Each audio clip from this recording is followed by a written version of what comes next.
Westwood One presents America at Night. Here's your host, McGraw Milhaven.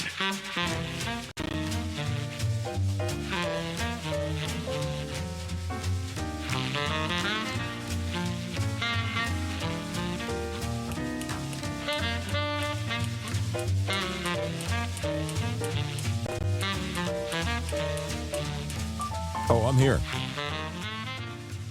Oh, don't you worry. I'm here. Welcome, everybody. Thursday night.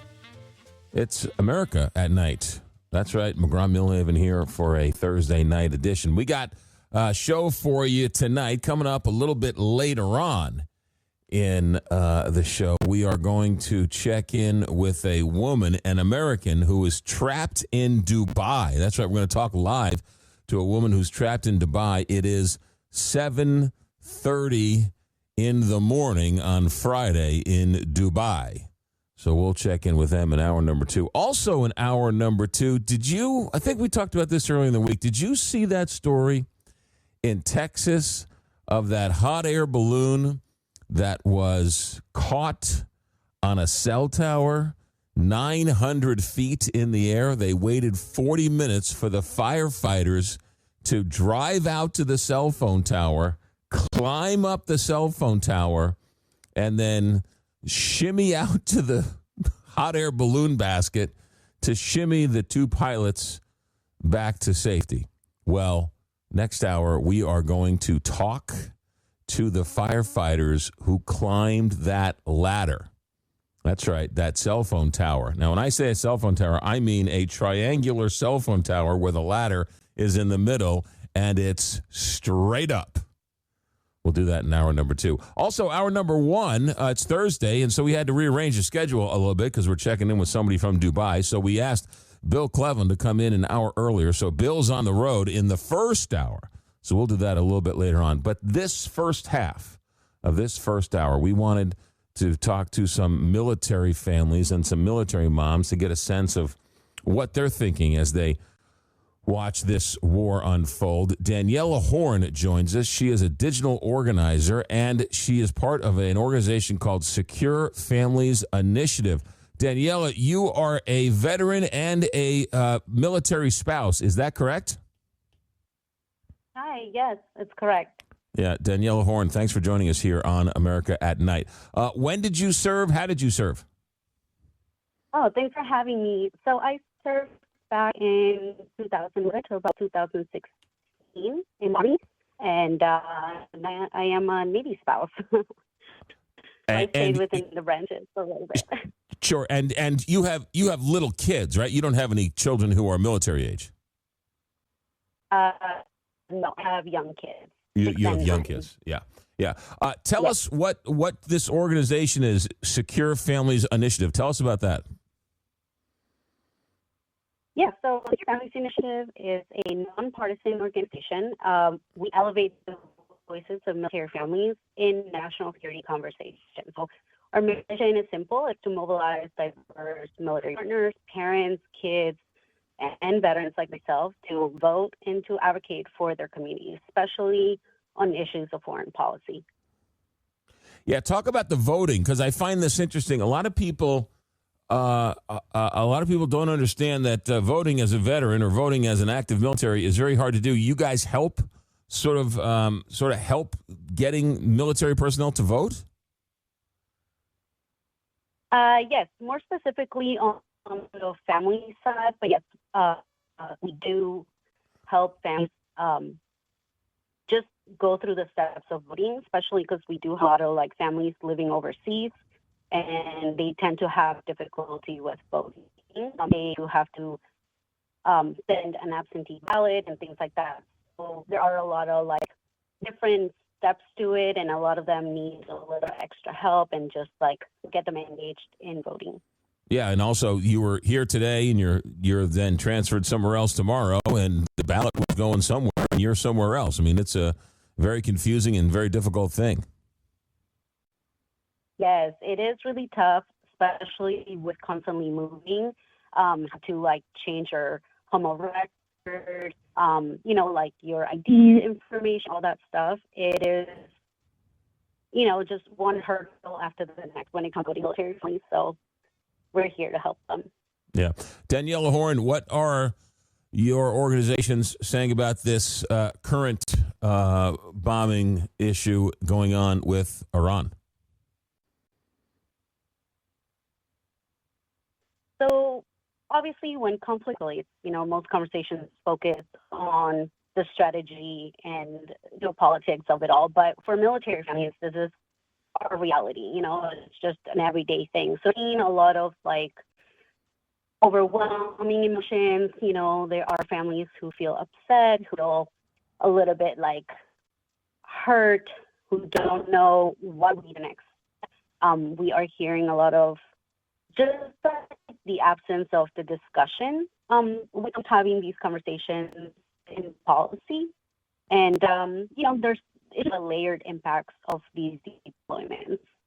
Families just tackling the separation. Sometimes it's the first separation. For some families, it's happening over and over again. So there's just a lot of anxiety and fear. What is your husband active duty? Is he overseas?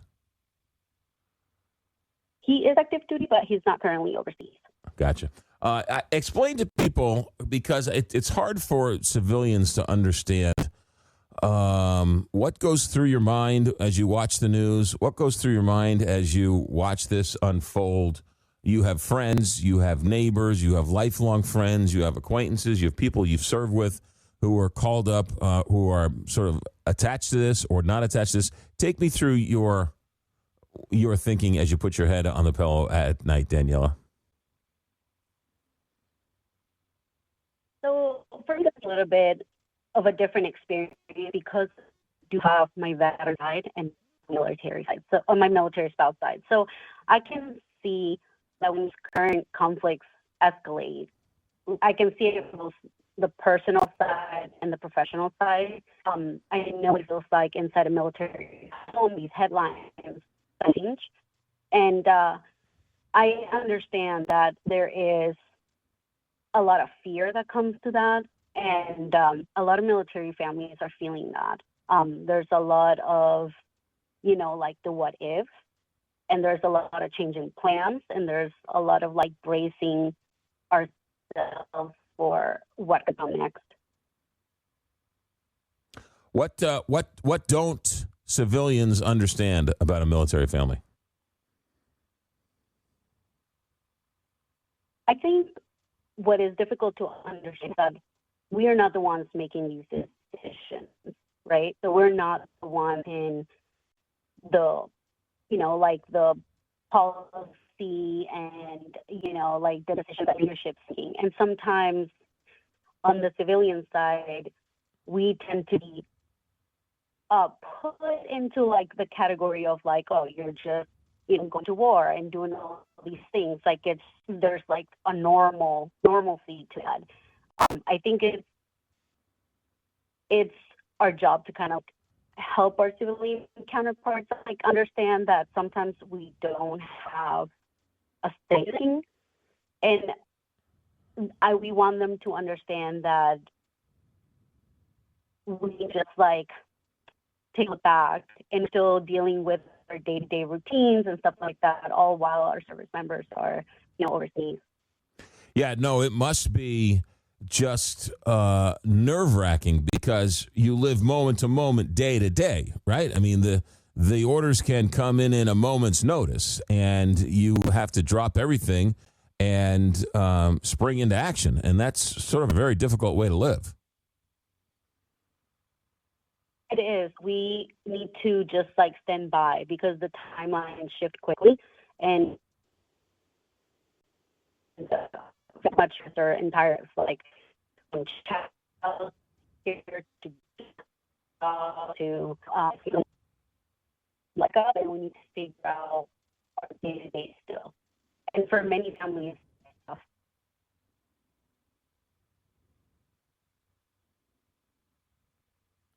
Daniella Horne, digital organizer for Secure Families Initiative. We got a bad connection. We will leave it there. Well, we do want to say, we do want to thank you for your time. We do want to thank you for your service. we do want to thank you for helping other veterans. I think it's important to sort of shine a light on organizations that sort of help out veterans, because as much as the VA helps and does a great job, these organizations fill in the gap where the VA can't help. So Daniella Horne, thank you very much.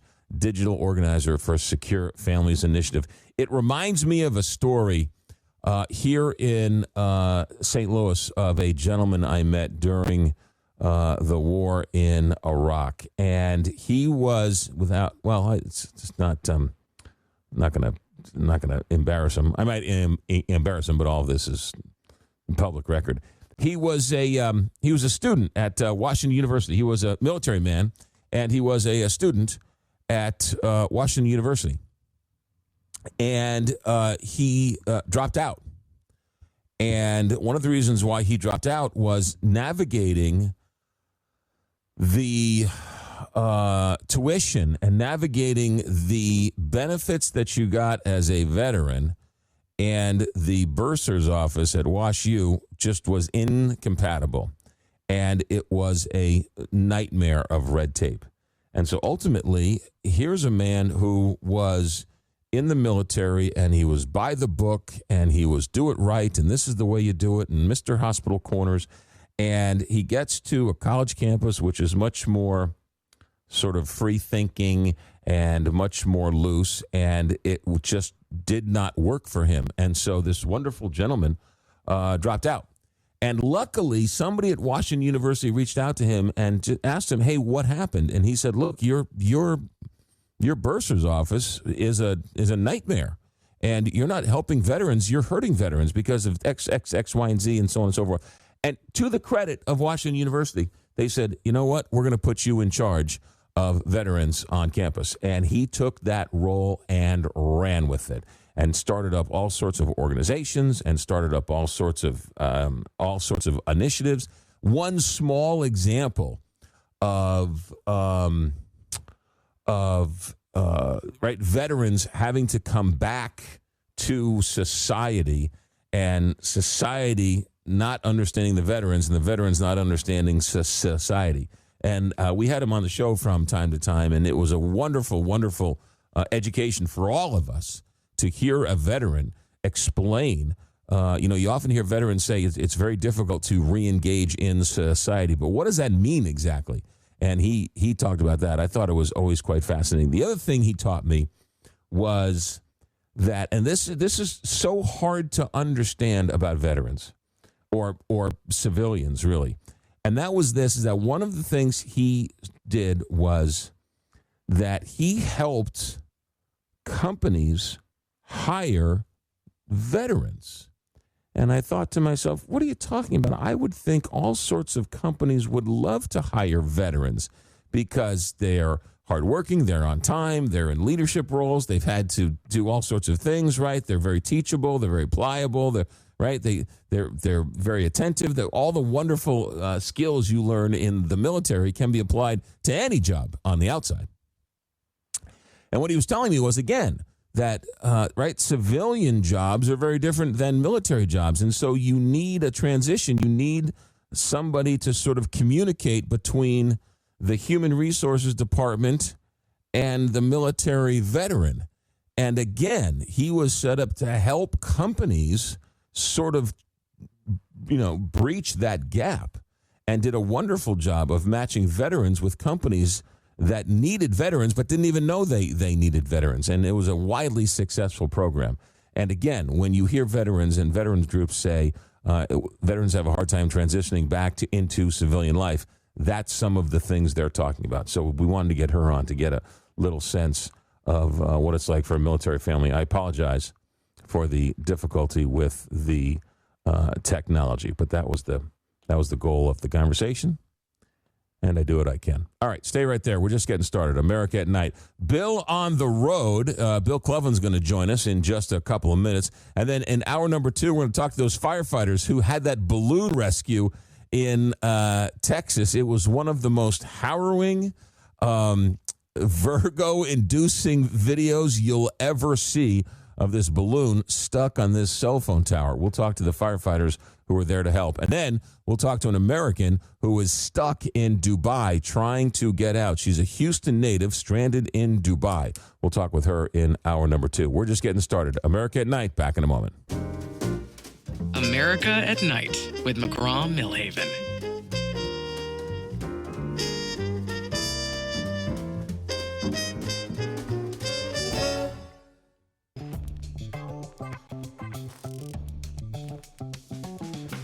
This is America at Night with McGraw Milhaven. Hey, let's check some of the text messages. Text your comments to 84126. 84262. No, hold on a second. 1-844-262-4729. That's the text line. 1-844-262-4729. This one's from New York. The world's a better place today. Whether you like Trump or hate Trump, please let him finish the job. God bless America. Here's another one from Wisconsin.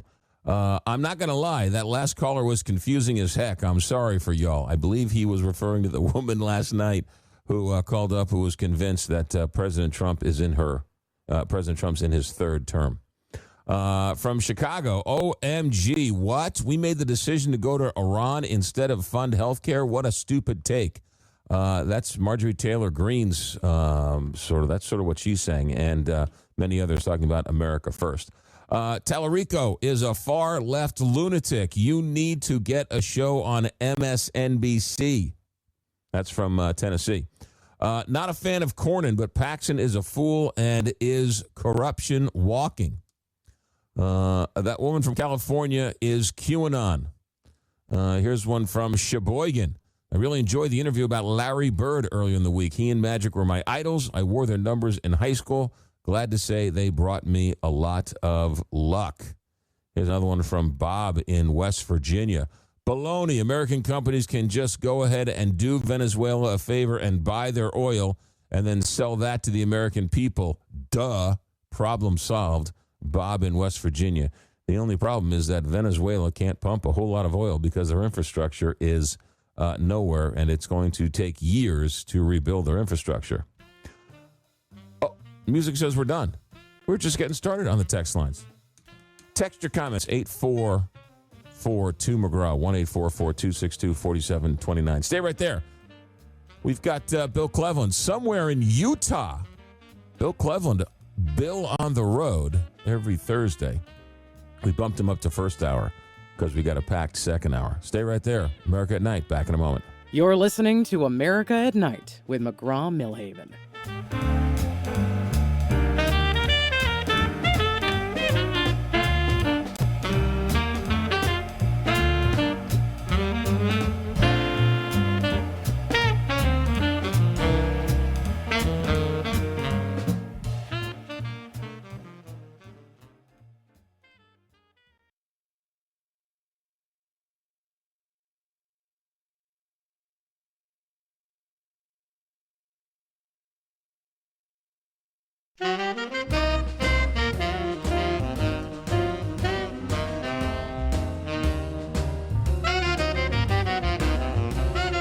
This is America at Night with McGraw Milhaven. We are so excited to talk to Bill Clevlin this week that we bumped him up an hour. Bill on the road, ladies and gentlemen, Bill Clevlin. Bill, thanks for checking in. I don't believe that for 1 minute.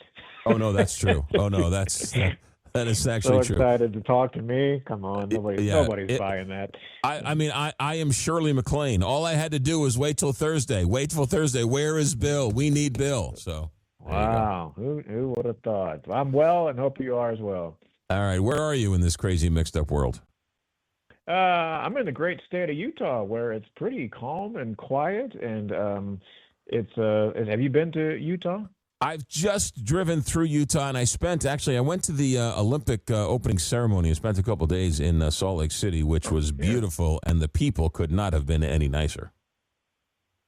Yeah. So I'm in the southeast, the southeast corner of Utah. One of the few places I haven't been yet, and decided to check some things out here. I'm actually at a place called the Desert Rose Resort, and let me tell you something. If you're planning to be in southeast Utah like this coming spring or summer, you have to look at this, McGraw. I posted some photos on my Bill on the Road Facebook page of this place. It's kind of like if you've ever, well, you've driven through Utah. Oh, you were in Salt Lake though, so you haven't kind of been in rural Utah. But Yeah. anytime you drive through this state, it's you're surrounded by rocks, right? Everywhere you look, rocks, rocks, rocks, rocks, rocks. But at this place, then just like all of a sudden, boom, it appears, and it's a really neat place. And they put me in. You ready for this? They put me in the Kevin Costner room. Ooh. Oh, Yeah. interesting. Yeah. He was here, wanna- I guess, a couple of years ago, and scouting out, I guess, places for a movie or a series or something like that, and stayed here. So yeah, that was pretty cool. So really, the next person who goes to that room, it'll be the Bill Clevlin room. Yeah, that's right. Yeah, that's the real reason you moved me up an hour, right? Because I have my own room named after me. No, it's pretty cool. It's a neat place. I mean, it's a town called Bluff, Utah, tiny town. And what I think I love the most about Bluff, Utah, it is a international dark sky community. Do you know what that is? Have you heard of this before? I have not heard of that at all. Yeah, so it's this thing. So first of all, like I'm looking out, it's kind of cold right now, but maybe I'll step out in a minute. But you look up and you can see the stars, and I mean it is just unbelievable. You can't even count them. There's so many of them. You can see just right from out on the porch, and you have to get a special certification to be known as a dark sky community. There's a whole thing that has to be in, with very little light pollution and things like that. But it's amazing to look up, and I don't know if you've ever had that experience where you just, there are no lights anywhere, and being able to look up at the sky. It's pretty awesome. Yeah, a few times we've been camping or sort of away from the big cities, and you look up, and it is somewhat awe-inspiring. You sort of forget living in the big city how many stars are out there on any given night. Yes. Yeah. Yeah, and you realize how insignificant your life really is. Well, and you know what always kills me about gigantic world, you're like, I guess I'm not really anything. And what kills you is like the light from that star left, 1 million years ago and is just arriving in Earth today. Yeah. Yes. Yeah, it was delivered by the post office. That's how long it took to get up there. So there's that, the International Dark Sky Community. Now, for folks who to give you kind of a little, lesson here. So Monument Valley, I think a lot of people have heard of this. So lots of Western movies were filmed here. And Monument Valley is, I'm not very good on mileage, but if I had to guess, I'd say it's 40 miles, 30 miles away from Bluff City. Or Bluff, Utah. And so Monument Valley, I just learned this today. So I knew it was part of the Navajo Nation, and you go through, and they got this cool, there's like this 17-mile loop, and you can go through and you see these just gigantic rock formations, some like 1,000 feet tall. But John Ford was a famous director for Western films, and he would use this quite often for John Wayne movies and things like that. But there were other movies that were filmed here that I had no idea. So one of them that really jumped out at me was National Lampoon's Vacation. I had no idea. Like, that's one of my favorite movies of all time. They filmed, I guess, a couple of scenes here. 2001: Space Odyssey, Easy Rider. I don't know that one. Back to the Future, and you'll know this one, Forrest Gump. Forrest, what him running through the running across the country scenes? Yes. So I did this on my way into town. So there is a point. I was on my way to Bluff, and there's a thing. They call it Forrest Gump Hill. And so if you've seen the movie, you know that he runs across country, and apparently, 3 years straight or something like that. And in this scene, he's running up the highway, and you see, I guess it's Monument Valley would be behind him in the shot. And then he finally stops, and the crowd behind him kind of stops, and Forrest Gump, Tom Hanks, of course, says, "I'm really tired. I think I'll go home now." And these people pull off the road. I thought, I'll take a photo here, whatever. I get there, and there's like a dozen cars already off to the side of the road, people taking pictures and people pretending to run like Forrest Gump. But that movie came out in 1994. Can you believe that? People are still doing this. So pretty significant. So 24 years or 22 years later, people are still running the same route, waiting for Forrest Gump to give them the meaning of life. They are waiting, and I thought a dozen cars was a big deal. I talked to a local and was like, oh, that's nothing. You should see it like spring and summertime. It's just people are just everywhere, pulled off the highway, taking their picture with with those rock formations behind them on the highway. And I didn't do any reenacting, or I just got my little tripod out and tried to safely get my picture before a car comes flying down the highway. Monument Valley, it's got those individual type rock formations. They're sort of very unique and very original, and that's why I guess so many movies. But National Lampoon, was that the one where the station wagon went over the cliff and into the dirt or desert or whatever? I was trying to. Well, so if you really don't know the movie, that's my favorite movie of all time. Chevy Chase, he goes across country, leaves Chicago, heads to Wally World in California, and they're in the family truckster, and they're heading across country together, and it's where they tie the dead ant up on top of the roof of the car. It's in like East St. Louis movie. or something. North St. Louis, that's correct. Yep. Yeah. And so, so I don't know though which scene was filmed there. You're right. There's one scene where they fly off, like he's like racing a truck or something like that, and then flies off into the dirt. I don't know which scene. I didn't quite dig that far down the rabbit hole. I just saw it on the list and thought that was kind of cool. That was filmed there. Back up a second. Shame on you for not knowing Easy Rider, one of the great movies of all time. Dennis Hopper, Peter Fonda, Jack Nicholson. One of the great movies of all time. Shame on you for not knowing that. It looks like it came out in 1969, so that's really more your age group. I'm not quite. All right, that's enough. That's enough. That's enough. Not quite that far back. All right, Monument Valley. So you can do a loop around Monument Valley then. Yeah. Yep. You can do a loop. There's another loop for folks who are headed down that way. And by the way, so Monument Valley, there's like a fee to get in. There's a car fee, and then you pay like $8 a person or whatever to go through. And it's like I said, it's on the Navajo Nation land or whatever. But there's one called Valley of the Gods, which is, again, I would say maybe 15, 20 miles down the road. And this one's absolutely free. It's very peaceful because not a lot of people, I guess, know about it. But it's kind of the same thing. I will say the rock formations probably aren't quite as grand, but it's still really awesome. And you do this drive. It's also 17 miles. And I'm telling you, man, it is rough, though. After 17 miles, they should have opened up a chiropractic office at the end of the gate there, because your back is just like, bumping up and down, up and down and bumping. But it's cool. And there's not as many people around. You can pull off. You can get out, do a little hiking if you want. I got some really cool pictures. It's awesome. Yeah. All right. And so was there? I'm on your website, BillOnTheRoad.com. You're standing in front of the vacation station wagon. That wasn't on this trip, was it?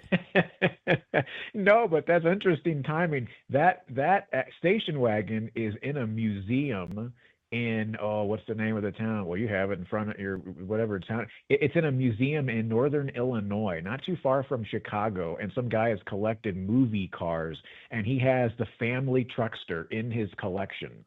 But no, I'm telling you, it's been everywhere. It also has on the side honky lips.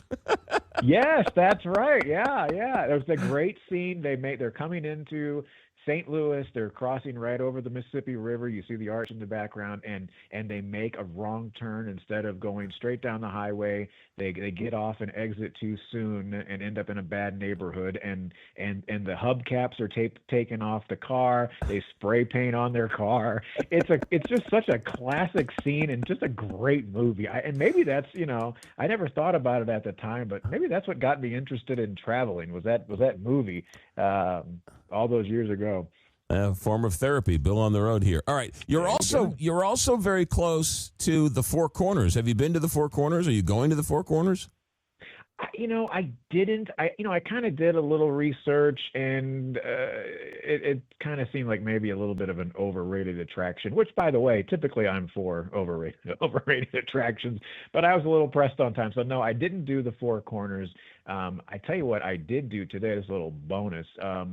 I went to Mesa Verde, I think I'm saying that right, National Park. It just happened to be on the road, and where I was traveling through, and from there you could see like 4 states.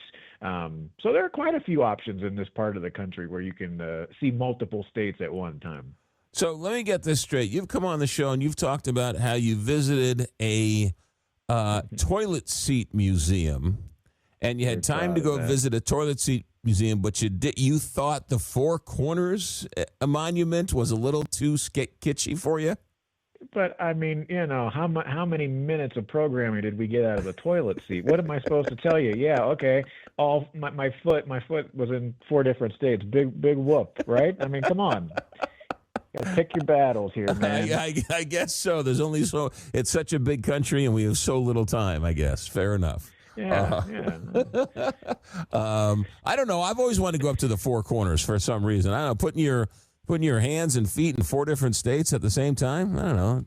I guess it's a good point. I think you just answered your own question. Like, all right, fair enough. Deal. What's the weather like up there?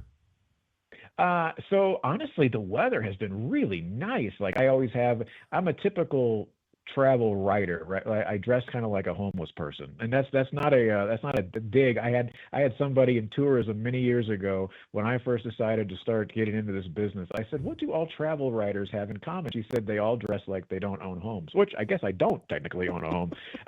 And so I have my little, I got my little sweatshirt jacket. I always got a T-shirt on and my jeans. Like that's my outfit. And so today I was taking off the sweatshirt because it warmed up quite nicely. And so it's nice during the day, and then in the evening it gets pretty cool. And so but it's been beautiful weather, and I can't ask for anything more. All right, so southeastern Utah. The people there can't be any nicer. The people I've met they are very friendly, who are from Utah. I don't know if it's the Mormon in them or the whatever in them or the salt water or something I don't know, but the people in Salt Lake City could not have been any nicer. Then we drove up to Park City and talk about gorgeous. Holy mackerel. Salt Lake City and Park City and that whole area. I've never had a bad experience the few times I've been through Utah. Yeah, well, the big thing, and maybe we'll talk about this one day, and I know there's this article on my website, but Utah is home to what they call the Mighty Five, and so there are 5 national parks in Utah, and you can do all 5 of them on a single road trip, and that is unbelievable. I mean, that is such an awesome road trip, and you've probably heard, Arches National Park and Canyonlands and what is the other one? There's 5 of them. I'm sorry, they've escaped me at the moment, but they're amazing, and they're all a little bit different. And so lots of reasons to come to Utah. But Bluff, Utah has my heart at the moment here. Has the Bill on the Road seal of approval. How long are you going to stay there? Are you back on the road tomorrow? Yeah, hitting the road tomorrow. I'm kind of starting to work my way back to the Midwest, so the fun comes to an end. Hopefully the weather warms up a little bit. Do you open up the Rand McNally and just point and?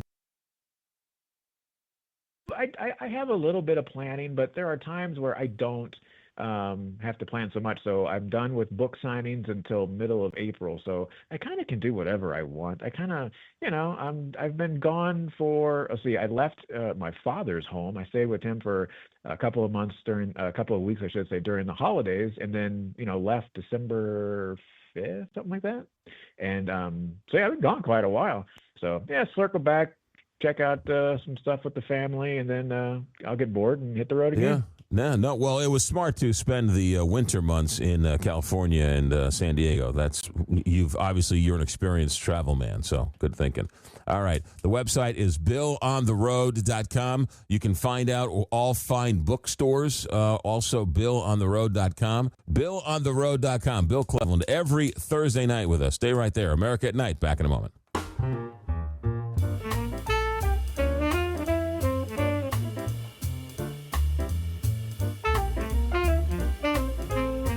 Join the nightly conversation.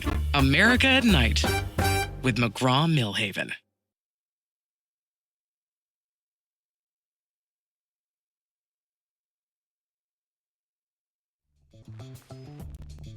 Coming to you from the heart of the nation, this is America at Night with McGraw Milhaven.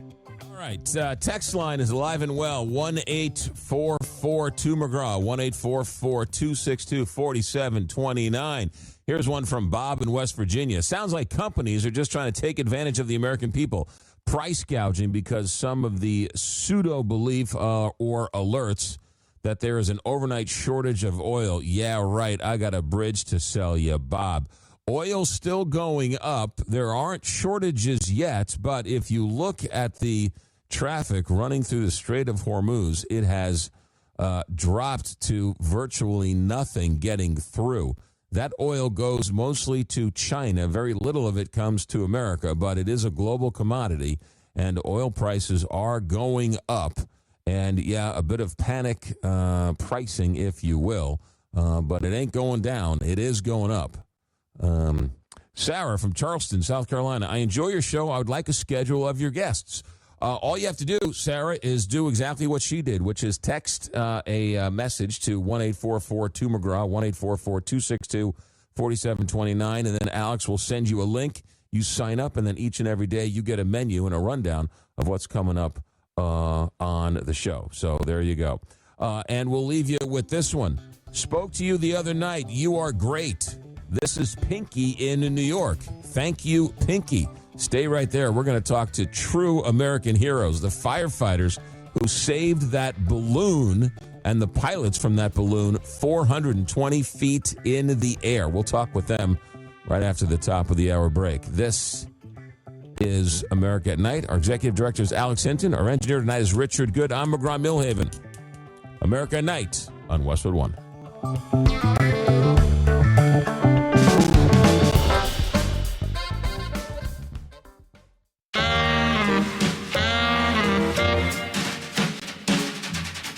Westwood One presents America at Night. Here's your host, McGraw Milhaven. Firefighter, and you get a call and it says somebody's cat is stuck in the tree. That's one thing. But when you get a call and it says a hot air balloon basket is stuck in a cell phone tower 920 feet in the air, that is a different call, and that is exactly what happened to our next guest from the Longview Fire Department. The video is up. We would show you the video, but we are limited. We are a radio station, so we'll have to tell you and use your imagination. Lieutenant Logan Ledkins joins us from the Longview Fire Department. Lieutenant, welcome to America at Night. Thank you, sir. Glad to be here. What a true hero and what an unbelievable story. Let's start at the beginning. How did the call come in? Yes, sir. So my crew works 48 hours straight, so we were on the back half of that 48. So we kind of take it easy, especially on a weekend. It was a Saturday morning. My guys were making pancakes and bacon. We were getting ready to kind of get our day going, and the call came in. We got dispatched to a balloon on a tower, which is somewhat something that we've trained for. We have a lot of hot air balloon activity in our area and a lot of cell phone towers, which are normally somewhere between 150 foot tall and 300 foot tall in our area. But when we got en route, we probably got about 5 miles from the location of the balloon, and we could see it, and I knew the tower, it's known in our area, and knew that tower was not a 200 or 300 foot tall tower. Like I said, we could see it from about 5 miles away. So knew that we were in for a day. It's 1,000-foot tower, and the balloon was caught on one of the wires, I guess one of the grounding wires or the stable wires, all the way at the very, very top. And to give people a sort of picture of it, it's a metal tower triangle with the ladder in the middle.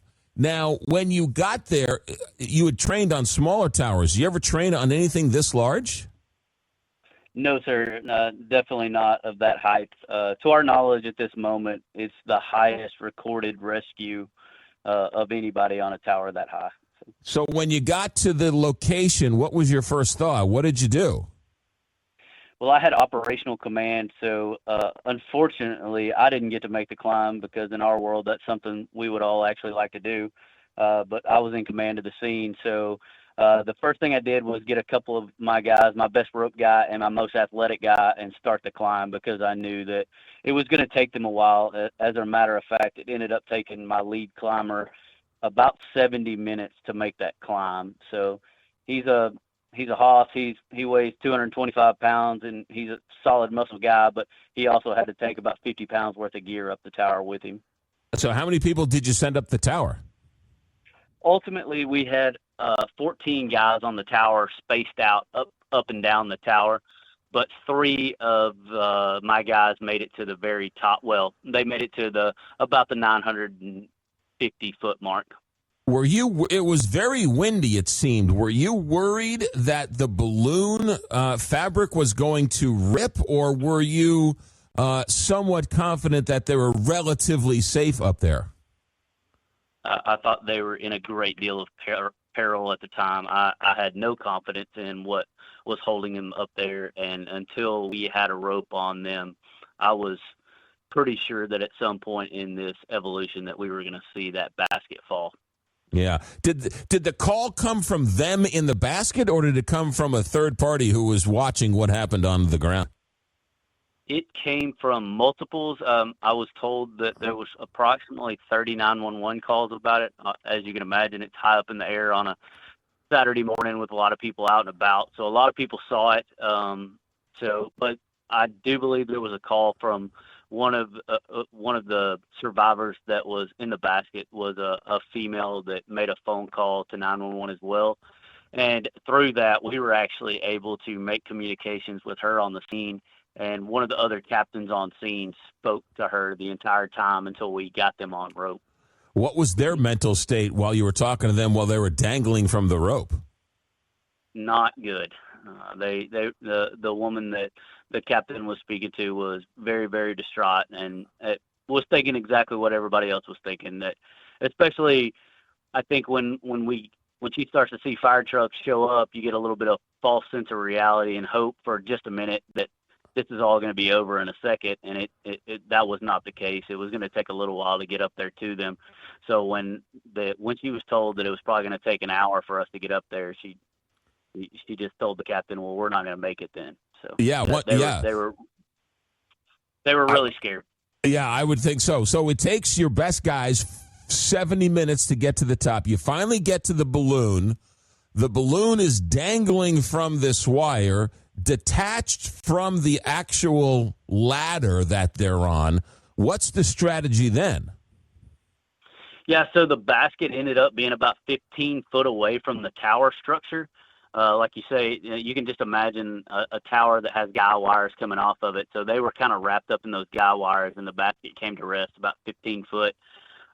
So we had to get up above them. Well, the first thing we did was try to get a rope tied to the basket just best we could. Didn't have a whole lot of faith in that either, but just something to get to them. And then we were able to slide them over a couple of harnesses that we carried up with us, and they got those on. Luckily, they were uninjured and able to follow commands and do the things that we asked them and able to get into those harnesses. And then a couple of guys, 2 of the 3 guys climbed a little bit higher and dropped a rope from above them into the basket, and we were able to clip them individually and move them over to the tower and then secure them to the tower, which at that point really changed the game for us because we had them at that point. Basically, everybody was safe. There was still some extensive work to be done to get them to the ground because most people aren't going to make that climb on their own. One of the guys was an older gentleman in his 70s, and the female survivor was in her late 30s. So probably neither one of them was going to make the climb on their own down. So once you secured them from above, even if, God forbid, the basket fell, you still had them secured, so you knew you were in a safe place. That's right. Yeah, it took us, like my lead climber, like I said, left the ground about 9 o'clock, made contact just a little right around 10 o'clock. And then at about 11 o'clock, we had a hold of them really, really good. So it took us a while to make all those things happen. But once we got them moved inside the tower, we had them in harnesses and they were clipped to the tower. So from that point, everybody was safe, and we were really able to change a little bit change our gears just a touch and slow down and make sure that we got them down safely. Okay, so you lowered them down inside the triangle of the tower. Is that correct? Am I hearing you correctly? Yes, sir, that's correct. So obviously we don't carry a 1,000-foot rope.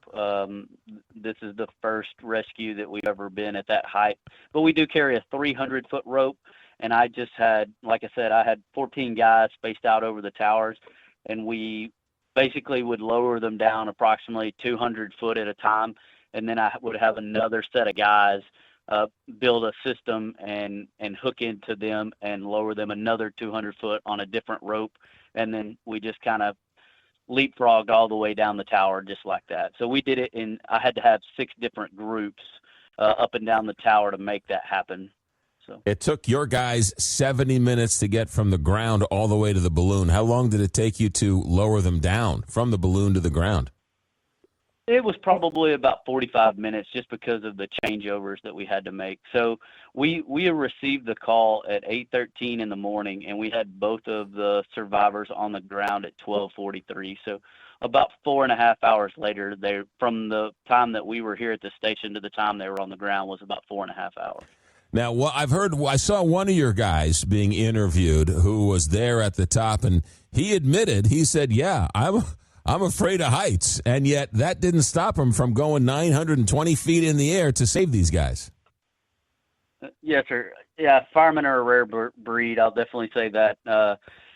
We're called to go into things that a lot of people would turn and run from quite a bit, and my guys train extensively, so most of them have been at height. Again, you're exactly right. Most of them have not been, none of them had been anything near that high. Most of them hadn't been over 300 foot. So definitely something that you kind of got to check it at the bottom and make sure you're ready to go. Takes a tremendous amount of physical fitness to be able to make that climb, especially in that kind of time.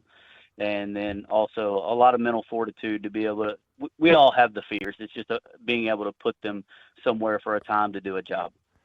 Lieutenant Logan Ledkins with us for a couple more minutes. He's with the Longview Fire Department and is the talk of the nation after a February 28th Saturday morning rescue of a hot air balloon on a cell phone tower 920 feet in the air. And when you say 920 feet, a lot of people don't understand how high that truly is. If you go see the pictures on YouTube or the video, it is quite harrowing and, dare I say, vertigo-inducing. Who put the drones up there? How did you get the video? Yes, sir. So a couple of police agencies in the area, Longview Police Department, also Gregg County Sheriff's Department and Upshur County Sheriff's Department, kind of close to the county line up there, all had drones in the air. So we had 3 different drones flying, and we used those drones obviously to see what was going on from a command perspective, but also because I had to know where my guys were on that tower elevation wise, because like I said, I only have so much rope in each bag, and I needed to be within about a 200-foot window. So we used the drones to fly up and be a place marker for my guys, the other guys, to climb. So like I said, I had a couple of 3 guys at about 950 foot, and then I had another set that were about 750 foot, and so on in about 200 foot increments down the tower. And we would fly those drones, and so we could see where those guys needed to be, and also to watch the victims and make sure that everything looked good from the ground. So the drones and the drone footage you were actually watching in real time, helping you make decisions in real time. That's correct. Yeah, it was. This was the first event that I've ever been on that had drones quite that utilized in it. And for me, I was on the ground. Like I said, normally I'm one of the guys that gets to go do that. But on this day, I was riding in a position where I was in operational command. And yeah, watching those guys do it, it was almost like watching a movie. Except it's in real time and it's happening right above you. What happened to the balloon? Did you just leave it there? Who has to go up and untie the balloon from the tower? Yeah, so we secured the balloon the best we could before we left, just so hopefully it wouldn't come down or fall on anybody in the vicinity especially while we were finishing up the rest of our rescue. But the owner of the tower had secured a company that did that kind of work, that specialized equipment that can haul steel cable line that could let that down. So because all in all, I think that balloon weighs somewhere in the proximity of somewhere between 7,000 and 1,000 pounds when it's all together. So not something we were there for the life safety aspect. Yeah. Lieutenant Logan Ledkins, last question for you. When you got onto the ground and the news media comes along and it becomes a worldwide story, what's been the last week or so for you guys? Yeah, it's been pretty busy. I live about an hour or so from work, and Monday morning I got a phone call from the fire chief that said, you need to come on in. We're going to have some work to do. So we spent all day Monday learning how to handle the media and doing media interviews, and then also pretty much been on a call or something pretty much ever since, between 4 or 5 of us that have been kind of handling most of the media aspects. So, yeah, it's something new to all of us, but, it's one of those stories that it had a great outcome, so it's easy to share. But also for the fire service, it's something that there's a lot to learn, both things that we did well and things that we could have improved on. So we're happy to share that. Well, I'll never laugh at a firefighter getting a cat out of a tree ever again, because it was. Man, I had my heart in my mouth the whole time watching it, and I knew the outcome was everybody was safe and secure. But you put the Longview Fire Department on the map. It was an unbelievable story. Lieutenant Logan Ledkins, give our best to all and everybody who was involved. Job well done. You're a great story and a great testament to the great firefighters everywhere. So thank you very much, and thank you for telling your story. Yes, sir. Thank you for having me on. You get it. Lieutenant Logan Ledkins from the Longview Fire Department. Go see that video. It's unbelievable. The wind and the height and the tower, and they were able to get them to safety. An unbelievable story. There's got to be a movie. Well, the movie Fall, but there's got to be a movie about this. There's got to be a movie. Can't wait to see that. America at Night, back in a moment. From the heart of America, this is America at Night with McGraw Milhaven.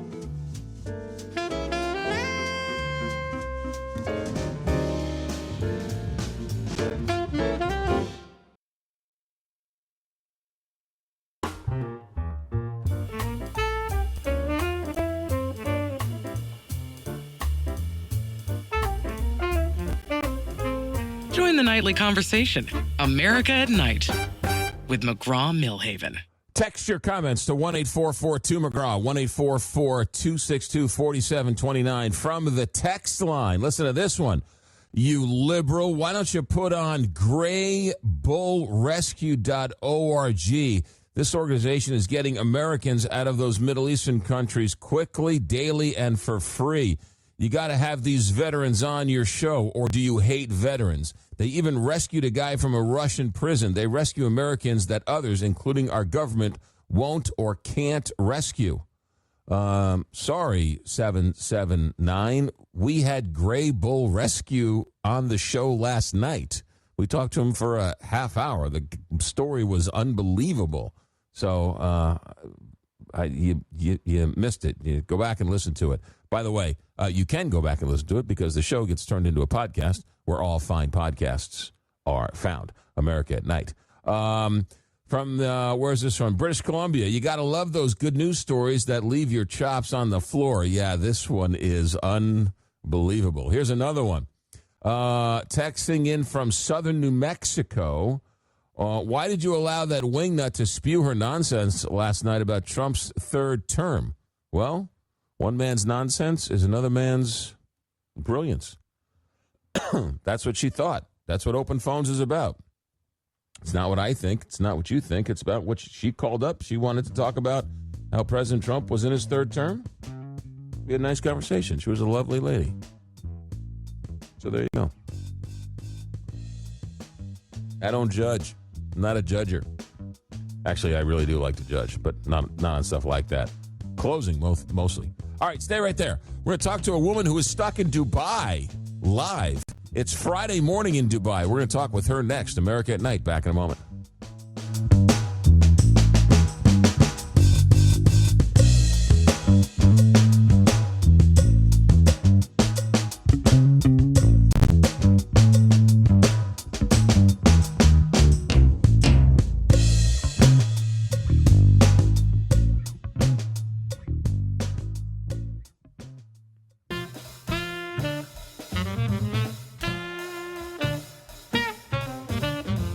Relax. You're listening to America at Night with McGraw Milhaven.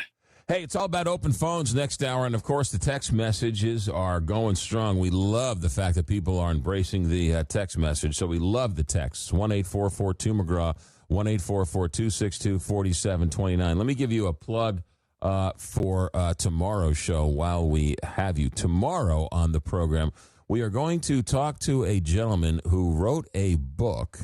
The book is called The Fall of Heaven, The Pahlavis and the Final Days of Imperial Iran. He takes us to what happened before the Shah of Iran was, left, exiled, and then went to New York for his cancer surgeries. But the life of Iran. Americans and the Iranians were some of the best friends. And they had a very, very, very friendly relationship with the Israelis. And then, of course, the clerical regime took over, and for the last 46 years or so, it has been an ongoing war. Iran poking America at every stop along the way, funding terrorists and everything else. And so President Trump, decapitated the snake. And earlier tonight, somebody said, what about Khomeini's son?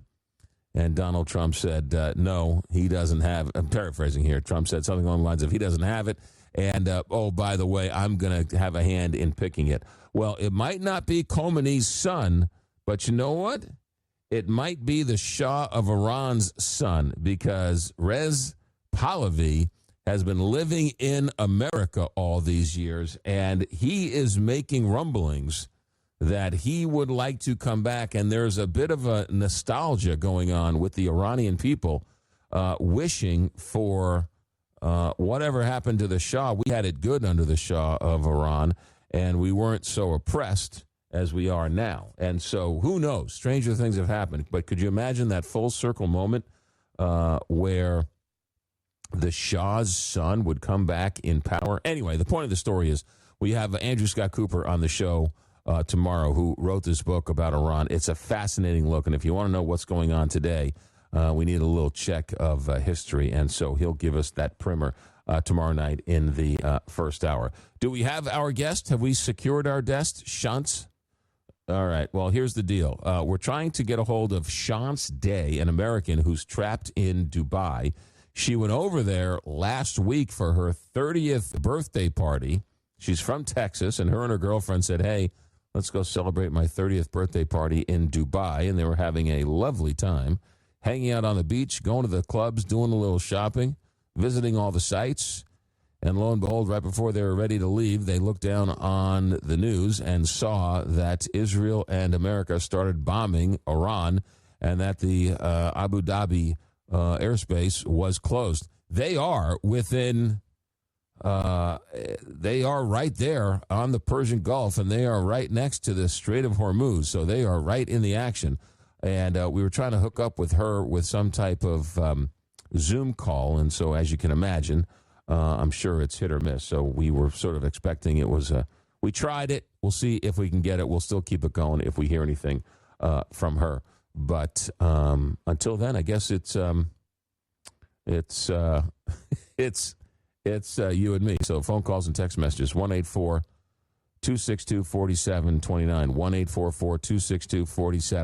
1-844-262-4729.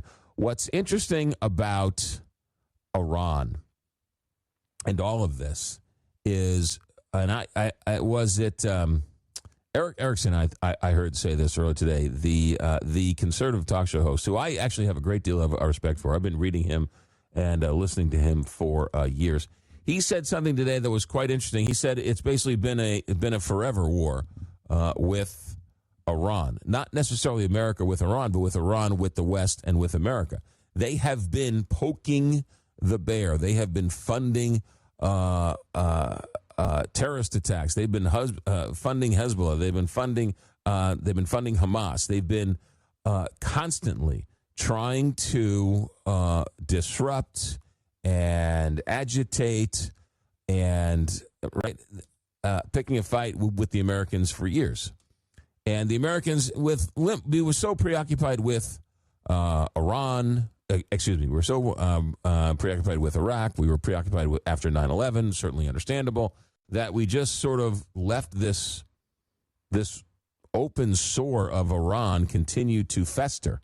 And of course, we tried to negotiate with them. And I know President Obama had that hacking scandal, or not the hacking scandal, but the cyber attack where we were able to shut down their nuclear capabilities at one point with their computers that weren't even attached to the internet. That was a fascinating study in how we were able to knock down their computer terminals.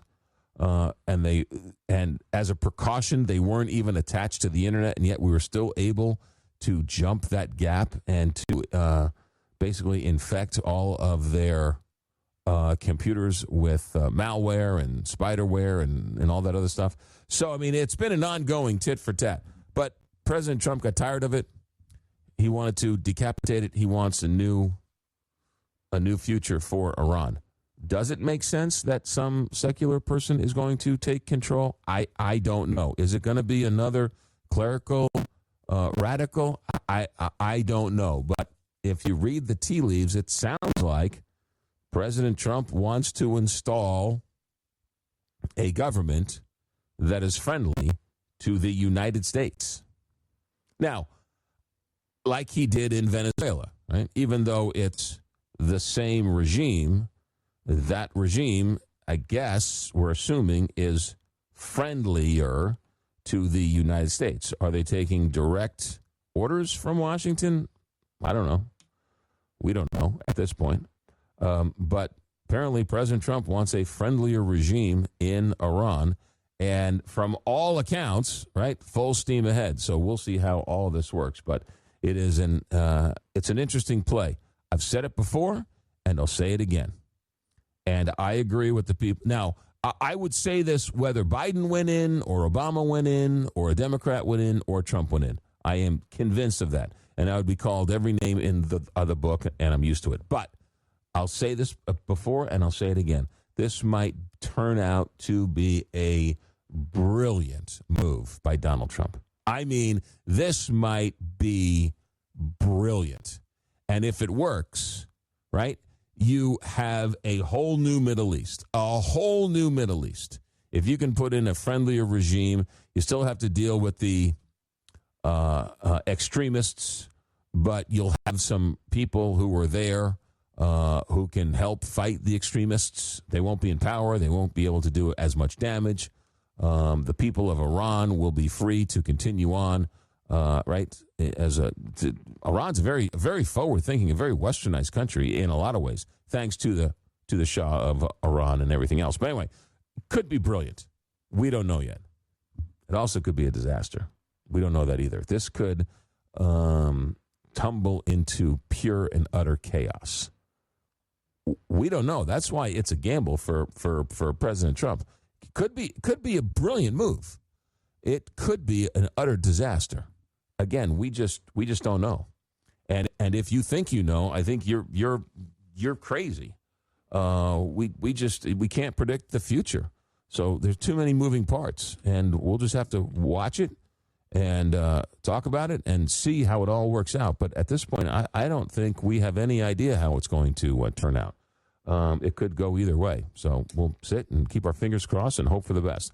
1-844-2-McGraw, 1-844-262-4729. We got Tim in Washington. Tim, thanks for, we got Tim. Yeah, let's go to Tim. Tim in Washington, welcome to America at Night. Hey, the first thing I got to ask is is like Bill the traveling guy? Yes, Is he BillOnTheRoad.com. 20 or, yeah, is he like 20 or 30 years old? I think he's in his mid to late 30s. Oh, I was amazed he doesn't know Easy Rider. I was too. I was shocked by that. Wow. Okay. So it was like, wait a second here. I called him out. It was You did. I give you credit for that. I give you credit for that. I tried. Yeah. I guess it wasn't pretty well. You know, I mean, you can't see everything, and he's of a different generation. Now, I only know Easy Rider from the video store. I didn't see it in the movie theater, but at least I was cognizant enough of the cultural significance of Easy Rider. Yeah. Going down the highway. Anyway. Anything else, Paul? Go ahead. Yeah, the reason I called is I just want to say that I don't think that our soldiers get enough credit, enough respect, enough pay for what they do, and I think that the American people should be far more appreciative of them than what I see. Well, what do you see? I see them getting underpaid. I agree. Way underpaid. I mean, and especially if you look at what other countries pay their soldiers, I'm like, are you kidding me? And it wasn't that long ago that, I mean, a few years ago that when they were, I think they're paid, there was a government shutdown and some politicians, and I don't know what letter they had before their name or anything like that. They said, well, they qualify for food stamps. And I'm like, are you kidding me? Are you really saying that? Well, look, I agree with you that they need to be paid more. And every administration says, right, we're going to make sure they don't qualify for its food stamps, but they end up doing it. We know that the veterans, right, we know that many homeless are veterans. They have massive mental health issues. There are never enough resources for them, even though the Veterans Administration does a wonderful job, and many veterans swear by the VA. Look, it's a complicated issue. I will say to you, though, that I have never met anybody who has never had respect for the veteran, whether they were in favor of the military version, whether they liked the president or not. I think the Americans are smart enough to separate what they think of a current administration and the veteran who is signed up to defend this country. And I think Americans do show their support for veterans in all sorts of ways. Well, and it isn't just now. It goes back a long ways because, you know, I knew several, and I know a couple now, a couple less than what I knew, Vietnam veterans. And the way they got treated at the VA hospital, if they could even get in, and the care they needed, and they needed care. Certainly understandable, but that was, I mean, the Vietnam was, 50 years ago. And what was the story when during the Persian Gulf War, where President Trump, the Walter Reed story, where they had, all sorts of health care issues or whatever else, that was cleaned up quickly. I mean, look, nobody's perfect, obviously. But, there are sins in the past during Vietnam. But, I mean, today, I think in the last 20 years or so, I think Americans, whether they agree with the presidency or the incursion or the issue or not, can separate that from the actual military person. I think we've done better. I think we could do a lot better. I will say this, though, Paul.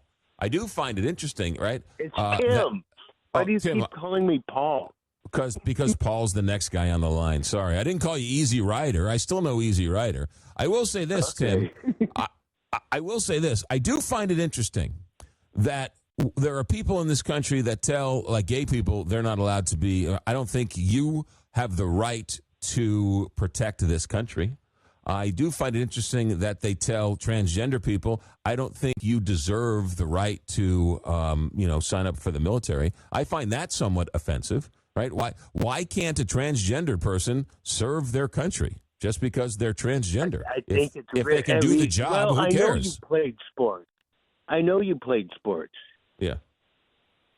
Because you've said you played sports. Yeah. And you'd be completely comfortable with somebody with a different anatomy, and I don't want to get into the 6 different genders or whatever. Yeah. But a female in your locker room with you, and don't tell me it's not different. Well, look, no. I mean, I don't know. Well, I don't know if a woman showers with men in the military, but I do know this, Tim. I played sports, and I showered with a whole bunch of men, and I find that extremely bizarre that they forced me to shower with a bunch of men when I was in 7th grade.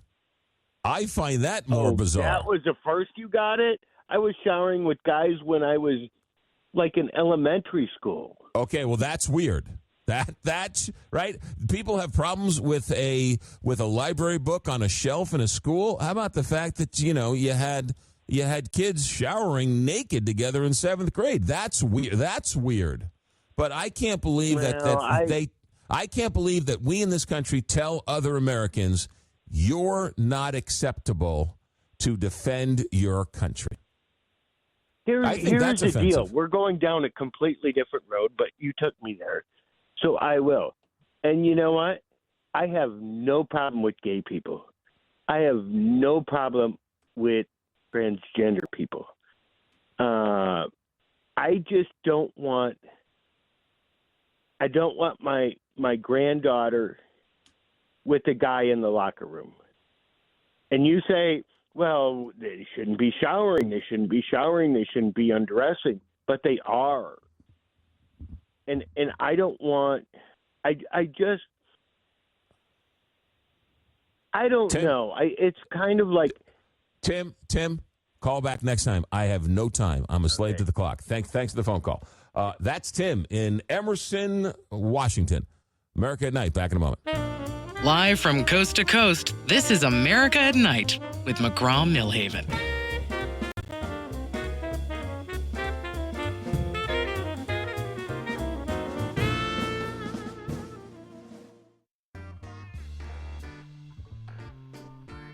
I don't know where the time goes. Line up for open phones next hour. 1-844-2-McGraw. 1-844-262-4729. We found our guest who was trapped in Dubai. She got on the plane and she's headed to Australia. So good for her. She's out of Dubai. Unfortunately, she was on the plane and couldn't zoom in and talk to us about how she was trapped in Dubai because she's no longer trapped in Dubai. And one final postscript on my conversation with Tim from Washington. He was talking about he doesn't want. I would prefer to shower with women. What would you rather shower with, a bunch of men or a bunch of women? I'd prefer to shower with a bunch of women. But for some reason, society makes men shower in high schools and elementary schools and junior high with other men. And then they're like, don't be gay. Well, then don't make me shower with 15 other guys. Not that makes you gay, but I think you get my point. Have a little modesty. Make the showers with the dividers at least so we can shower by ourselves. We're done for the hour. Our executive director is Alex Hinton. Our engineer tonight is Richard Good. I'm McGraw Milhaven. Stay right there. Open phones next hour. This is America at Night on Westwood One.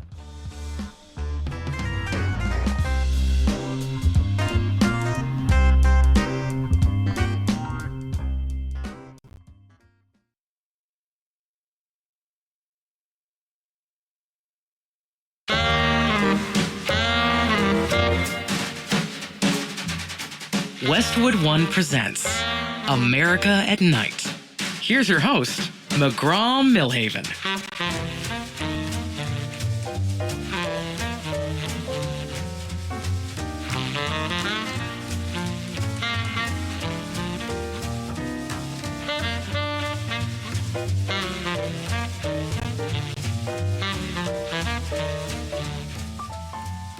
All right, it's open phones, 1-844-2-McGraw, 1-844-262-4729.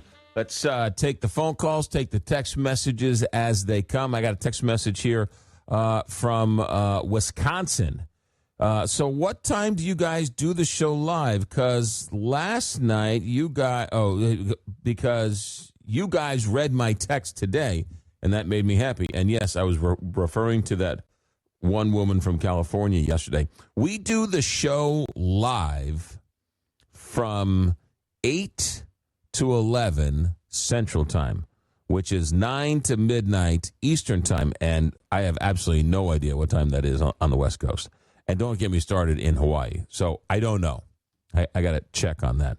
But 8 Eastern, 8 p.m. Eastern to 11, back up again. 8 Central to 11 Central, or 9 Eastern to midnight. So that's when we do it live. And a lot of stations carry the show, and then they replay it, or they play certain hours of it. And so I get that sometimes people text in on a show, and that's why I sort of keep a running tab of all the texts, and sort of I read as many as I can, the ones that are coherent, the ones that make some relevant sense sometimes. But that's the goal right there. I love the text line. I think it's a great way, again, to sort of communicate with the show. Everybody can't call. Not everybody wants to call, but we do love the phone calls and the text line. And if you want to join the show and join the lineup of the show, each and every day, Alex sends out a list of guests and a little highlight of what we're going to talk about that day. If you want to be part and get a load of what we're going to be talking about on a nightly basis, you can text 1-844-2-McGraw. Alex will send you a link. You sign up for the link, and then you're a part of the show, and you'll get the daily text from us in the early evening. 1-844-2-McGraw, 1-844-262-4729. Let's go to Dennis in Fort Lee, New Jersey. Hello, Dennis. Denise, but that's okay. Denise, I'm sorry. Denise, I'm that's sorry. Okay. I'm pretty much going to respond about the guy who called about transgenders in the military. And let me tell you this: I'm retired. I spent 23 years in the Army, and I happen to be a Vietnam veteran. So I have a perspective that's maybe a little bit different from the average person. Sure. People who have a problem checking off the box, I'm either a man or a woman, do not belong in the military. Absolutely not. Why is that? There's too many issues, too many problems. Generally speaking, if a man and a woman get into a relationship, it's here, it's over, it's done. In my 23 years, I've seen a lot of issues. They get into relationships. They carry it into their Army job. They wind up shooting people. I mean, well, hold on a second. That has nothing to do with being transgender. No, in the military. I understand that, but those issues aren't specific to transgender. Heterosexuals have those issues too.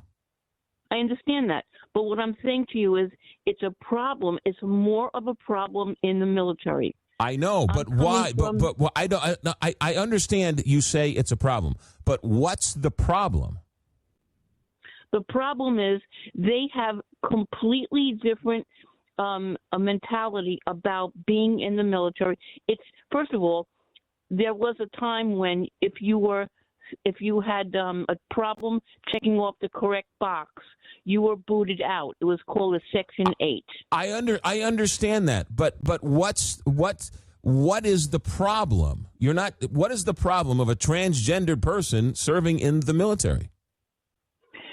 First of all, I just told you, because they come with baggage that is absolutely unbelievable. I understand, but so do heterosexual people.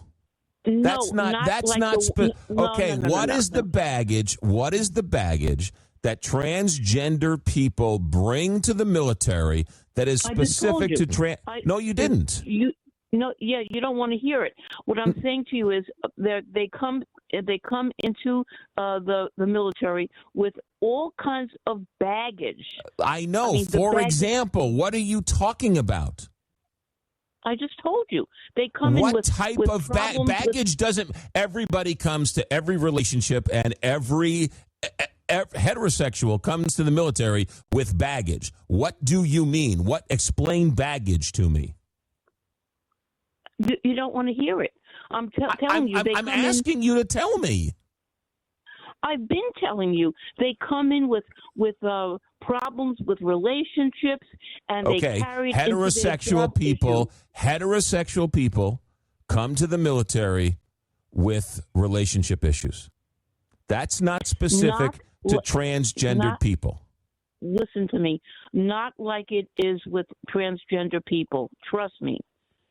You don't. I mean, you don't want to hear my end of it because Denise. I'm trying to understand your point of view.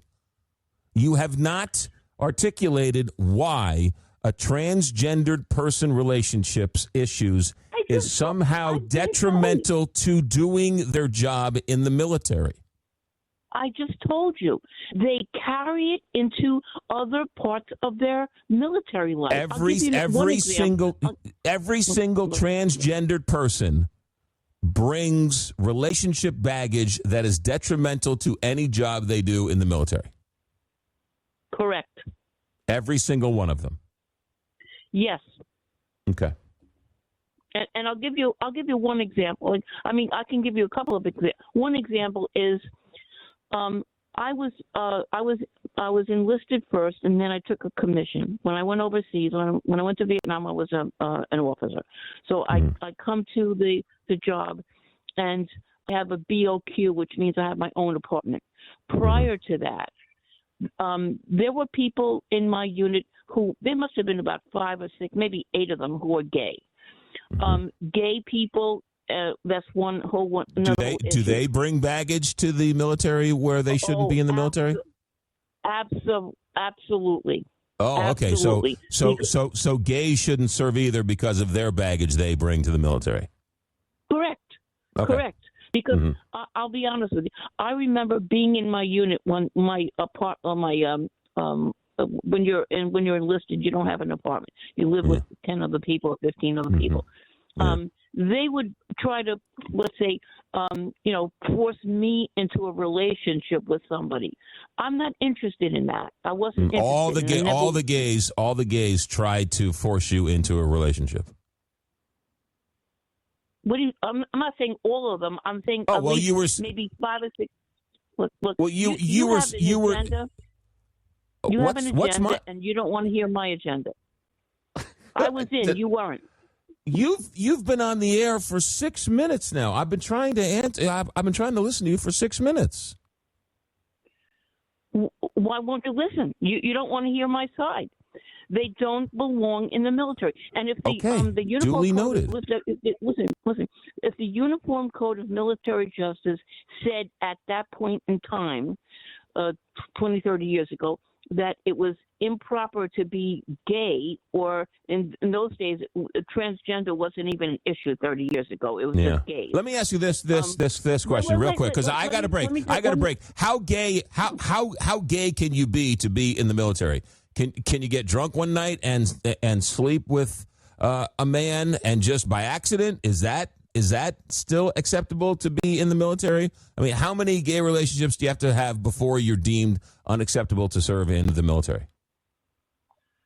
I don't know what you're talking about. I'm talking about if you are considered gay, if you call yourself a gay person. Gotcha. The Uniform Code of Military Justice says it's a Section 8 and you're out. Gotcha. So you don't have to. You don't have to. You just have to call yourself gay, and then you don't have to. And then you won't serve. But you could have a gay relationship and call yourself heterosexual, and that's okay. Well, I mean, how would we know? Well, that's what I'm saying. I mean, how many homosexual relationships and or experiences do you have to have before you're deemed unfit to serve? No, I'm talking about people who deem themselves gay. Yeah. They don't belong in the military, period. Gotcha. All right, And Denise. I thank you for your insight. I got to move on. I got more phone calls. I thank you for your service, and I thank you for your insight. Have a good night. Paul in Boise. Hold on, Paul in Boise. Catherine in Vancouver. We got a couple lines open. I want to take a break. I want to give you guys plenty of time. I don't want to get backed up on the bottom of the hour. 1-844-2-McGraw. 1-844-262-4729. America at Night. Stay right there. We're just getting started. Open phones and text messages. Don't forget the text messages. Back in a moment. Join the conversation. Call 844-2-McGraw. America at Night with McGraw Milhaven.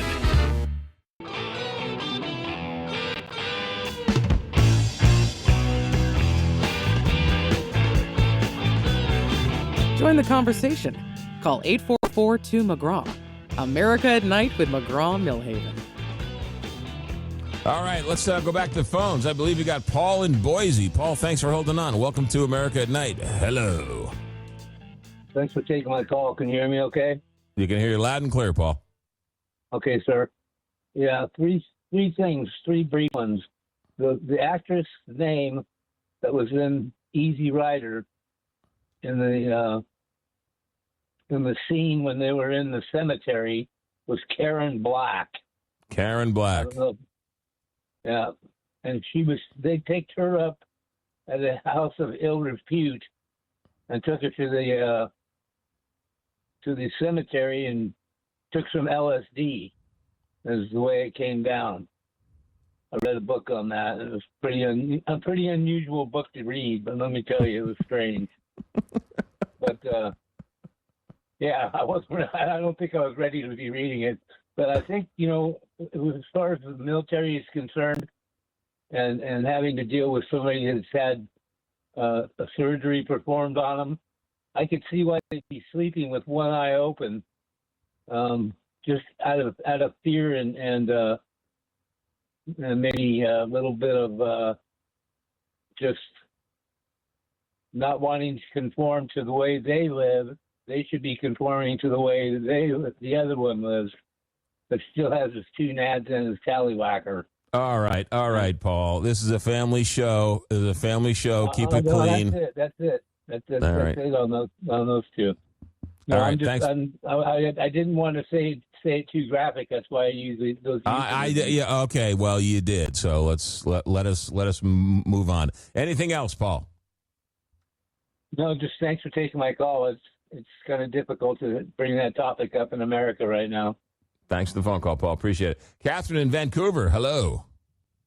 Hey, that tower, the balloon, and I'm going, how does that happen? Like, dude, like Farmer Joe, all he has to do is make his suspenders tighter when he's getting dressed in the morning. Like, this is crazy. Like, how does that happen? I don't. Well, they must have. There is no steering wheel on a hot air balloon, and they probably got caught in a current, and they were trying to sort of raise or lower, and they got caught in the wrong current at the wrong time at the wrong altitude, and there's a 1,000-foot tower there with all these wires all around it, and one thing led to another, and they got caught in the tower. Yeah, well, they got to think, when they get dressed in the morning, because stuff can get caught on stuff. Yes, that's the truest thing you've said in a long time, Catherine. Stuff can get caught on stuff. Thank you for the keen insights.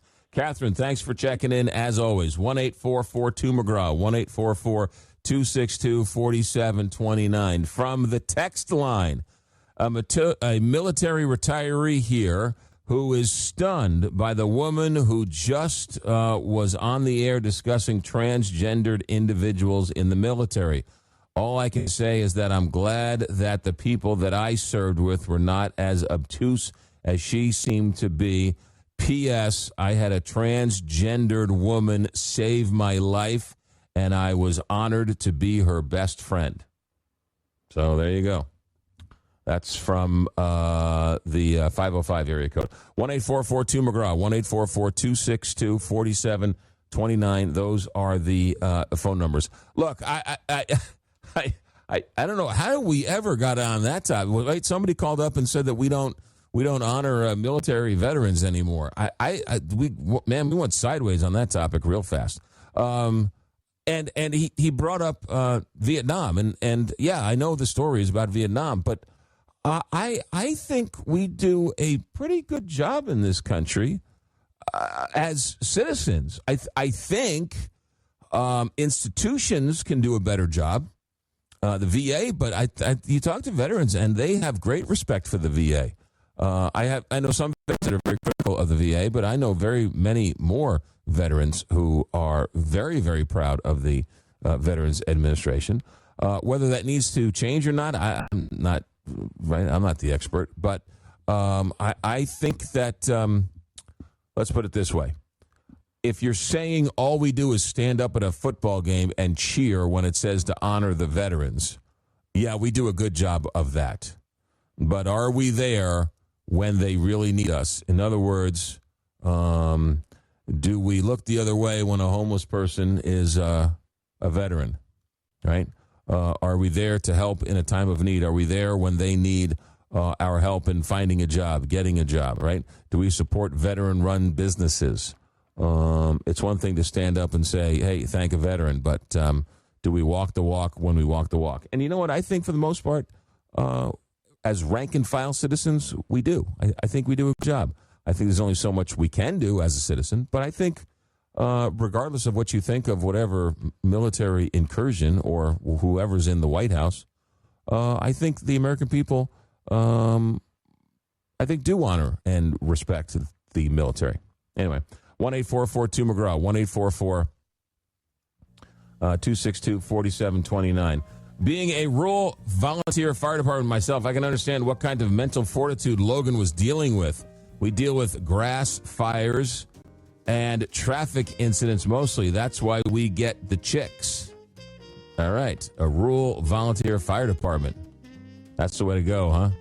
And that's from Frank in Texas. Stay right there. America at Night. We're just getting started. 1-844-2-McGraw. Plenty of open phones for you. You want to chime in? You want to put your own 2 cents in? Now's the time to do it. 1-844-2-McGraw or 1-844-262-4729. America at Night. Back in a moment. Coming to you from the heart of the nation, this is America at Night with McGraw Milhaven.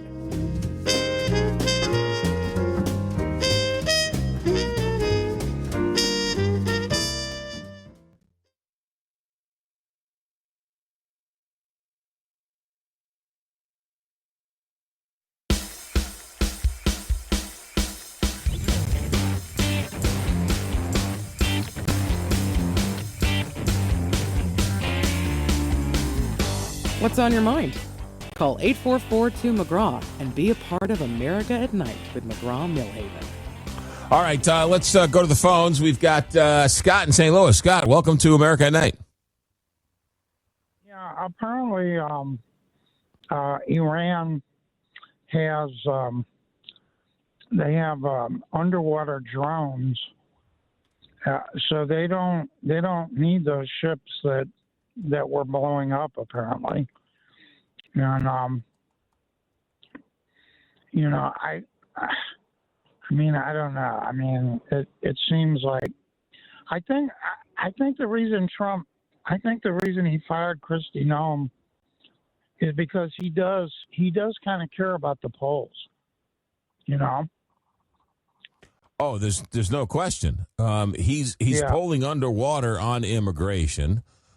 She's a disaster. She didn't do him any favors in Minnesota, and she looked incompetent at those hearings where she was eviscerated by both sides of the aisle. When have you ever seen both sides of the aisle go after a cabinet member?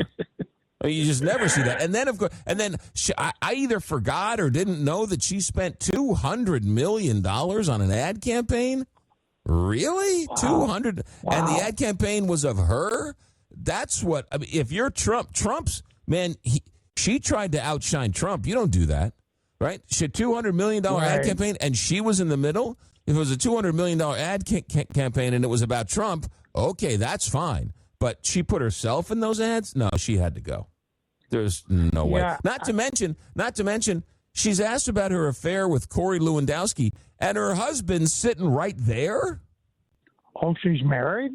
Yeah, she's married. Oh. And I didn't know that. I didn't know that until the hearings. Yeah. Byron Nome is the guy's name. Yeah.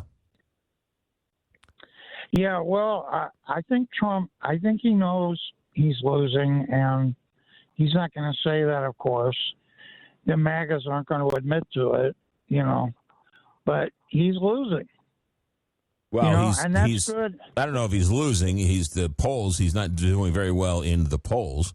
And Kristi Noem, I don't want to call her scapegoat, but she was not doing him any favors. Yeah, he threw her under the bus. Well, yeah, she had her own incompetence. But, he says he surrounds himself with the best people. And it actually he surrounds himself this time. He surrounded himself with the worst people. I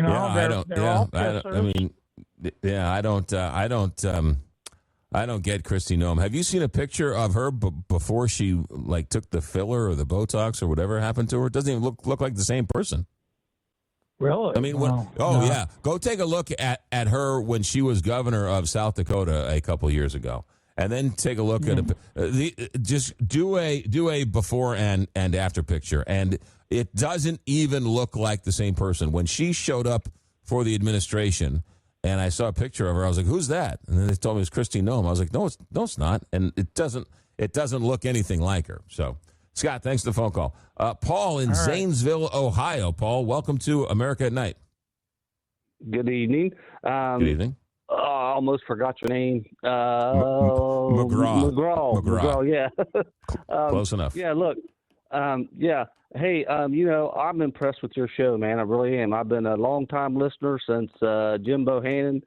You and I went back and forth a couple times, but that what you discussed there just a minute ago about that rescue, that was great. I've been an electrician the better part of my life. And a quick story for you real quick, if I can. Sure. My father and I had done cell towers, okay? And we just ran the power into them, to the little, area there, a little building.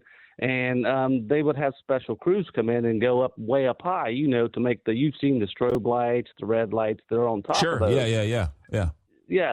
So my father and I made a bet. He said, "I bet you can't climb to the top of that." I said, "I bet I can." Well, I got about 3/4 of the way up, and I could see the whole city of Zanesville. Okay, and I was like, "No, I'm not going no further up." And I'm an electrician. I'm not scared of heights. But when I got up that far, man, my belly was tickling. There's nothing underneath you but that ladder. So I commend those men that pulled that rescue off. That's the kind of people we need in this world. And as far as that gentleman was saying about Donald Trump, no. Look, let me tell you something. He has done something that no other president could do. They all sat back and talked about, hey, let's do something to Iran. Let's do this. Let's do that. Donald Trump is doing it, and I'm not going to drop my support for this man. We talked one time about right and left.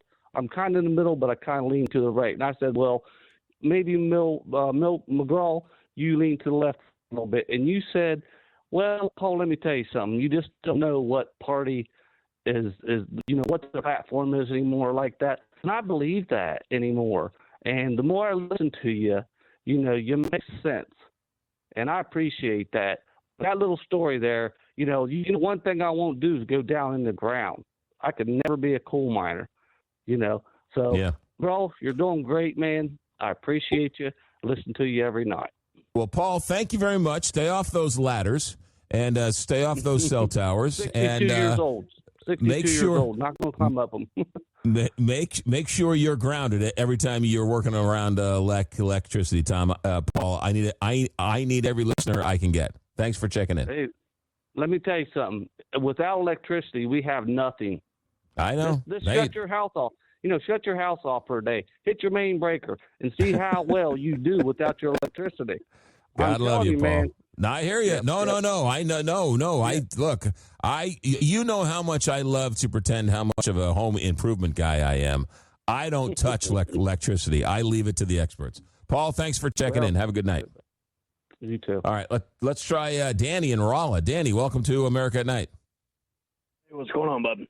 How you doing, bud? One of the things was that was an outstanding interview, and on the rescue, and just like the previous caller said about getting a tickle in the stomach, I always called it shaky leg, where you get this shot of adrenaline, but it just kind of makes you focus. But anyway, great interview. Thank you. The lady from last night, it's one thing to not judge, but it's also another thing to have common sense. And, brother, she was a nut job. The guy before that said, oh, well, the Iranians don't need those ships because they have underwater drones. Well, if you don't need the ships, then why are you sailing them? What happened? I don't know what an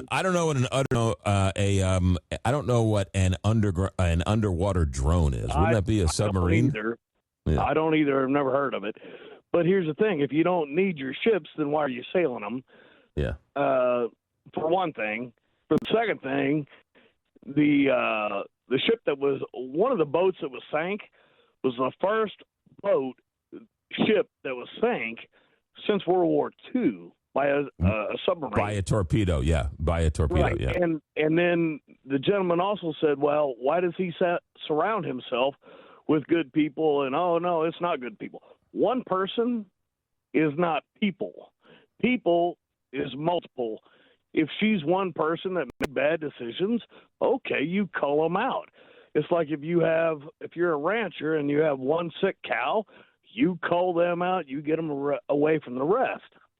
I mean, I also had thoughts on the whole deal between Republicans and Democrats, but it's too long. I've taken up too much of your time. We'll get in that, I don't know, maybe tomorrow, maybe next week. Danny, anyway, I love you. Danny, I love you. Keep calling back brother. anytime. Thanks, man. Have a great night. Have a good night. Danny, not afraid to tell you what he thinks. When he doesn't like a guest, he'll tell you. When he likes a guest, he's more than happy to tell you. Love it. Look, let me just give you a little bit of insight into that phone call. Lots of people calling in about that phone call last night. Look, here's my philosophy of doing talk radio, okay? When I ask for open phones and I ask for text messages, I'm not asking you to call up and agree with everything I say. I'm not calling you up to disagree with anything I say. I'm calling you up to hear your opinion. And so if your opinion is somewhat original, what do you want me to do? I want to flush out your opinion so that people understand where you're coming from. Sometimes I have to deal with the clock. Sometimes you might ramble a little more, and I'm trying to get you to get to the point, right? And, of course, it's live, so I'm never perfect. But that woman last night, for those who missed it, she called up and she was trying to convince me that this is Donald Trump's third term in office. And all I was doing was asking her questions. I asked for their opinions, and then when they give it to me, you want me to shut her down? I don't like to do that because I like to talk to people. Again, I don't care what you think. I mean, I care, but I mean, I don't judge. Everyone in this world somehow thinks you have to think exactly like everybody else.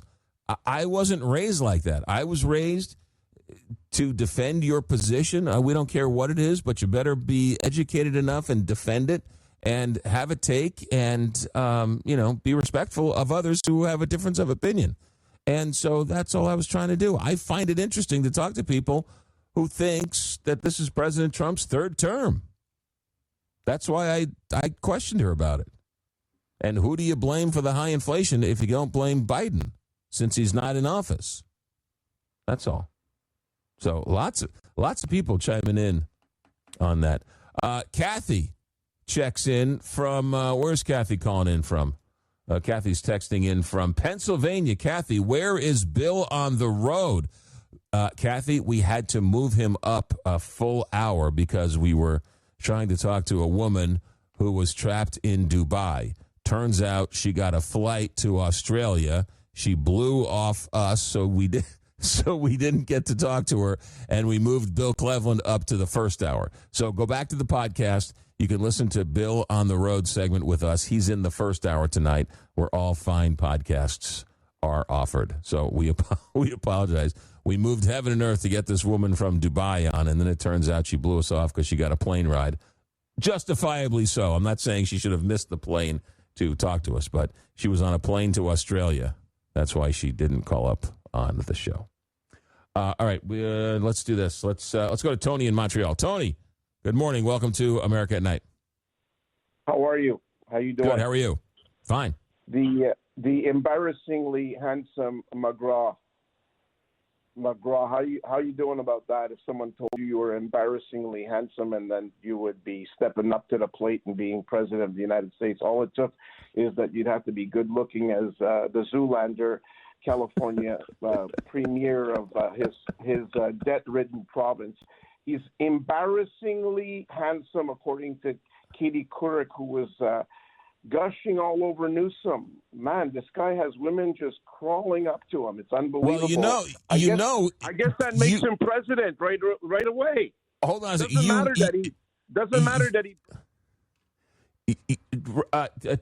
Tony, you know who he was married to, don't you?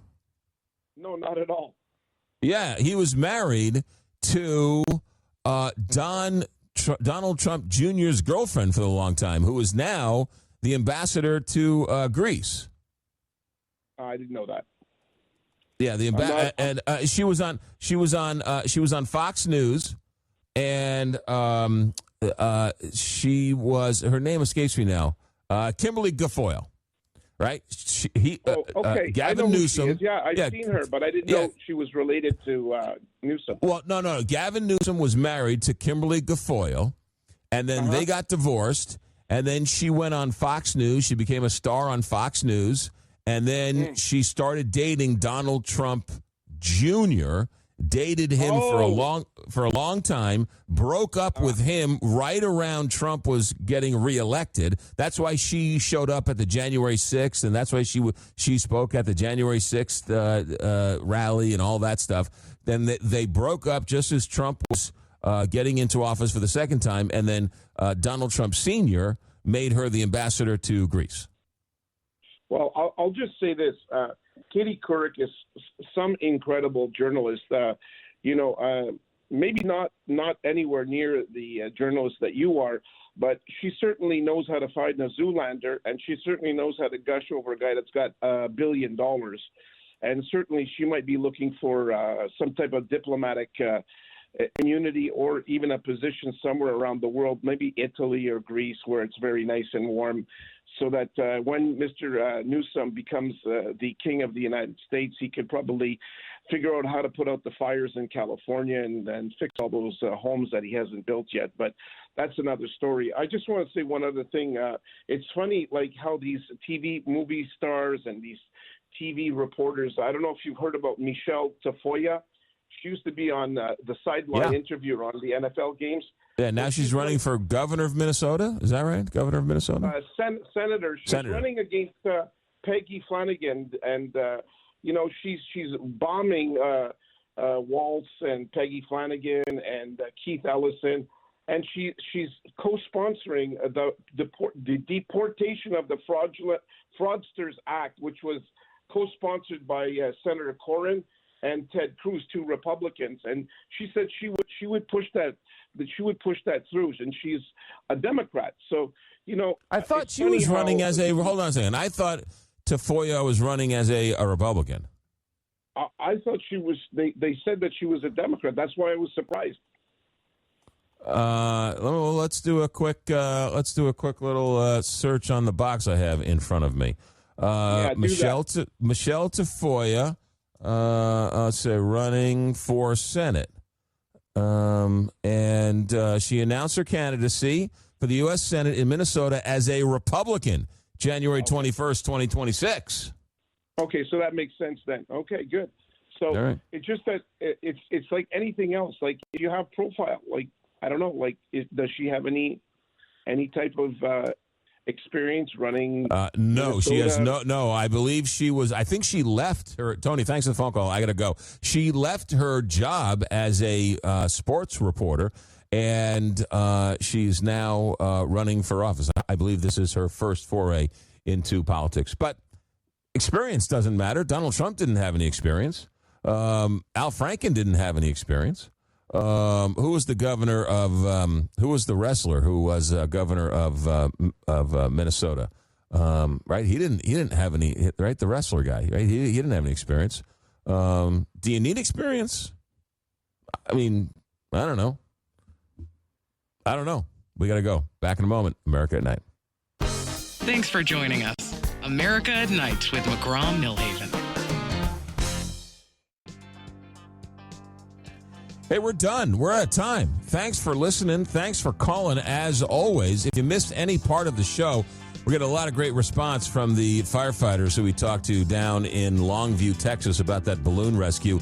Don't forget, you can certainly listen to the podcast where all fine podcasts are heard. Download the podcast, America at Night, and it's up there each and every night. Thanks for listening. We'll do it all again tomorrow night. Our executive director is Alex Hinton. Our engineer tonight, as always, is Richard Good. I'm McGraw Milhaven. I thank you for listening. This is America at Night on Westwood One.